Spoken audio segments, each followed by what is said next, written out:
कल्पना कीजिए, वॉशिंगटन का Oval office, रात के 2 बजे, बाहर सन्नाटा है, लेकिन अंदर राष्ट्रपति डोनाल्ड ट्रंप के माथे पर पसीना है। अब आप सोच रहे होंगे पसीना क्यों? अचानक एक रेड लाइन फोन बजता है। दूसरी तरफ पेंटागन का एक टॉप जनरल है जिसकी आवाज कांप रही है, परेशान है, और परेशानी अब ट्रंप को बताया गया। वो कहता है, सर मिडिल ईस्ट में हमारे एयर डिफेंस सिस्टम अंधे हो चुके हैं, नहीं दिखाई दे रहा। ईरानी मिसाइलें हमारे सबसे सुरक्षित बेस को कागज की तरह चीर रही है, हमें पीछे हटना होगा। क्या ये किसी हॉलीवुड फिल्म का सीन है? नहीं, कतई नहीं। इसका जवाब अब आप सोच रहे होंगे, तो ये क्या था जो आपको अभी तक दृश्य दिखाया गया? हकीकत बेहद अलग है। ये उस हकीकत की आहट है जो इस वक्त वेस्ट एशिया की तपती रेत में लिखी जा रही है। एक तरफ दुनिया के सामने डोनाल्ड ट्रंप गरज रहे हैं कि ईरान के नेता उन्हें देश लीड करने का ऑफर दे रहे।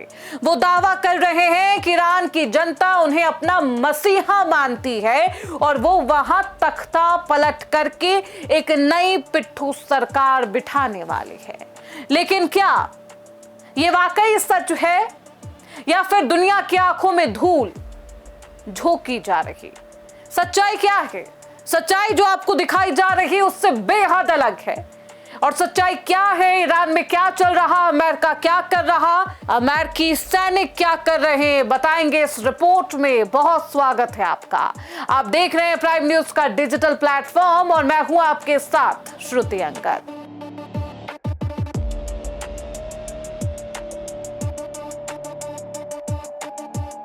दावों और हकीकत की टक्कर है, लेकिन आईना अब साफ साफ तस्वीरें दिखा रहा। अगर आप धुंधली तस्वीरें देख रहे हैं तो आप सच से अभी भी रूबरू नहीं हैं। मामला तब और पेचीदा होता है जब ट्रंप की सोशल मीडिया वॉर और जमीन पर चल रही एक्चुअल वॉर में जमीन आसमान का फर्क है। ट्रंप खुद को ईरान का मुक्तिदाता बता रहे, लेकिन हकीकत यह है कि अमेरिका ने खुद आधिकारिक तौर पर यह मान लिया है कि ईरान की स्ट्राइकिंग कैपेबिलिटी यानी हमला करने की क्षमता अभी भी 90% बरकरार है और वो सटीक निशाना लगा रहा। ईरान का हर एक निशाना सटीक, यानी कि एयरबेस पर सीधा निशाना और एयरबेस तबाह। खर्ग द्वीप, वही खार्ग द्वीप को राख बनाने के बाद वॉशिंगटन को लगा कि तेहरान घुटने पर आएगा, लेकिन जवाब में ईरान ने जो मिसाइल और सुसाइड ड्रोन की बारिश की, उसने अमेरिका के अरबों डॉलर के रडार सिस्टम को पंगु बना दिया। इतिहास में यह पहली बार है जब अमेरिका जनरलों ने दबी जुबान में स्वीकार किया कि उनके patriot missile defence system Iran के सस्ते कामिकाजे ड्रोन्स के आगे महज खिलौना साबित हो रहे हैं। और सोचिए कि जिस खिलौने के बारे में ट्रंप गरज रहे हैं, हुंकार भर रहे हैं और कह रहे हैं कि हमारी जीत हो गई, वो मिसाइलें खिलौना है। समझिए, अब सवाल ये है कि क्या सैन्य शक्ति के जाबाज सैनिक वाकई डर गए हैं? क्या अमेरिकी सैनिक डर चुके हैं? वो पीछे हट गए हैं, कहीं छिप गए हैं? क्यों अमेरिका मरीन अपने आलीशान बेस छोड़कर साधारण होटलों में छिप रहे, एक आम से होटल में? क्यों रातों रात टॉप कमांडरों को यूरोप एयरलिफ्ट किया जा रहा? खुफिया सूत्रों की माने तो ये किसी बहुत बड़ी तबाही की पूर्व सूचना है, पहले से जानकारी। ईरान ने अपने अंडरवर्ल्ड मिसाइल सिटी से ऐसी बैलिस्टिक मिसाइलें तैनात की जो एक झटके में पूरे के पूरे अमेरिकी बेस को शमशान बना सकती है। अमेरिका को अंदेशा है कि ईरान कोई टैक्टिकल न्यूक्लियर वेपन या कोई ऐसा केमिकल अटैक कर सकता है। यही वजह है कि सैनिकों को एक जगह रखने के बजाय बिखेर दिया गया।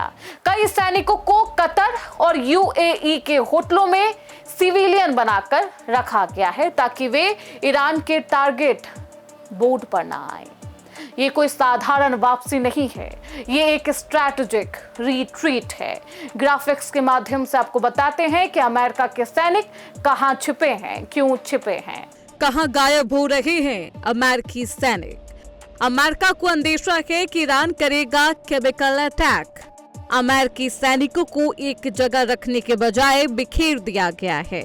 कई सैनिकों को कतर और यूएई के होटलों में सिविलियन बनाकर रखा गया। कई सैनिकों को यूरोप एयरलिफ्ट किया जा रहा है।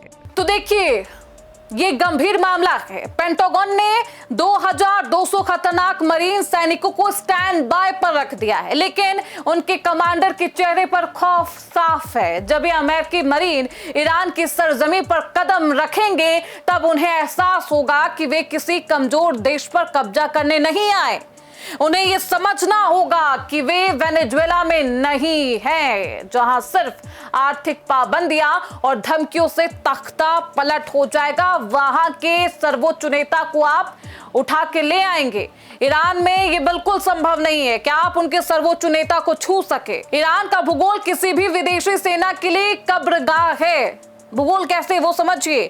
वहां के पथरीले पर्वतीय इलाके, संकरी गलियों में अमेरिकी मरीन को उस खौफनाक छापामार युद्ध का सामना करना होगा जिसने कभी वियतनाम में अमेरिकी फौज की रूह कपा दी। ईरान के पास ऐसे सुसाइड स्क्वाड्स तैयार है जो अमेरिकी सैनिकों के उतरते ही आत्मघाती हमला शुरू कर देंगे। ये वो डेथ ट्रैप है जिसने व्हाइट हाउस की नींद, चैन सब छीन ली है। अब सवाल है, क्या बादशाहत का अंत होने वाला है? ईरान का भूगोल उसके सबसे सटीक और सबसे ताकतवर बॉडीगार्ड है। वहां की ये तमाम पर्वतीय इलाके, यहां पर छिपे मिसाइल लॉन्चर्स को सैटेलाइट से भी देख पाना नामुमकिन है। ट्रंप भले ही कहे कि वे ईरान को लीड करेंगे, लेकिन हकीकत में वे सिर्फ सुरक्षित बाहर निकलने का रास्ता ढूंढेंगे। ये हवाई बातें, ईरान इस पर बिल्कुल कह रहा है कि हमारी कोई ऐसी बातें नहीं हुई। ट्रंप ये कह रहे हैं कि ईरान कह रहा कि उसके देश को लीड कर लिया जाए। अगर अमेरिका ने पीछे हटना जारी रखा तो इजराइल अकेला हो जाएगा, और अगर अमेरिका ने गलती से भी फुल स्केल हमला किया तो पूरी दुनिया की अर्थव्यवस्था होर्मुज के अंधेरे में डूब जाएगी। अमेरिका का अपने सैनिकों को यूरोप भेजना इस बात का पुख्ता सबूत है कि उन्हें मिडिल ईस्ट में टोटल कोलैप्स का डर सता रहा। क्या ट्रंप का ईरान को लीड करने वाला बयान सिर्फ एक कवर अप है ताकि दुनिया को उनकी हार ना दिखे? ये बयान जो एक के बाद एक ट्रंप दे रहे हैं सरेआम मंच से, क्या वो मात्र बस इसलिए कि उन्हें लगता रहे, दुनिया को ये लगता रहे कि वो जीत रहे हैं, जबकि सच्चाई पर्दे के पीछे की कहानी बहुत अलग है? अंत में ये युद्ध अब सिर्फ दो देशों की नहीं है, ये रूस चीन के लिए भी सुनहरा मौका है। यह अमेरिका को उसकी अपनी ही बिछाई बिसात पर मात दे रहा। ट्रंप की मंशा वहां अपनी पिट्ठू सरकार को बिठाने की थी, लेकिन बदले में उन्हें प्रतिशोध की भीषण आग मिली है। और देखिए, ट्रंप बार बार कह रहे हैं कि अब वो चाहते हैं कि ये युद्ध खत्म हो जाए। वो कह रहे हैं कि अब युद्ध खत्म होने वाला है, बातचीत हो रही है, ईरान पर लगे प्रतिबंध को भी हटा दिया गया।